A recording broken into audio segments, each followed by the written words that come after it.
Next baby. Okay.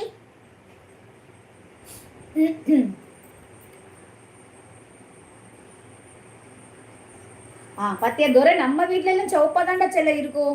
அவங்கவுங்க வீட்டுல தாண்டா கலர் கலரா தோசை வருது. ஒருத்தரை கேட்டா சோப்பு போட்டு கழுவிட்டேன்னு சொல்றாரு, ஒருத்தரை கேட்டா பச்சை கலர் தோசை சொல்றாங்க. என்னத்தான் நடக்குதுன்னே தெரியல. இன்னும் கொஞ்ச நேரம் கழிச்சு யாராவது சொல்லுவாங்க எங்க வீட்டுல மஞ்சள் கலர்ல இருக்குன்னு.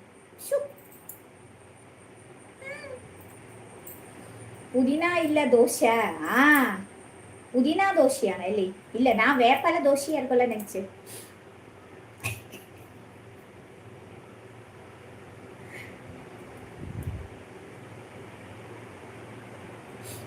ஸோ வாங்க வாங்க வாங்க பேபி, கீரை போட்டு சொல்.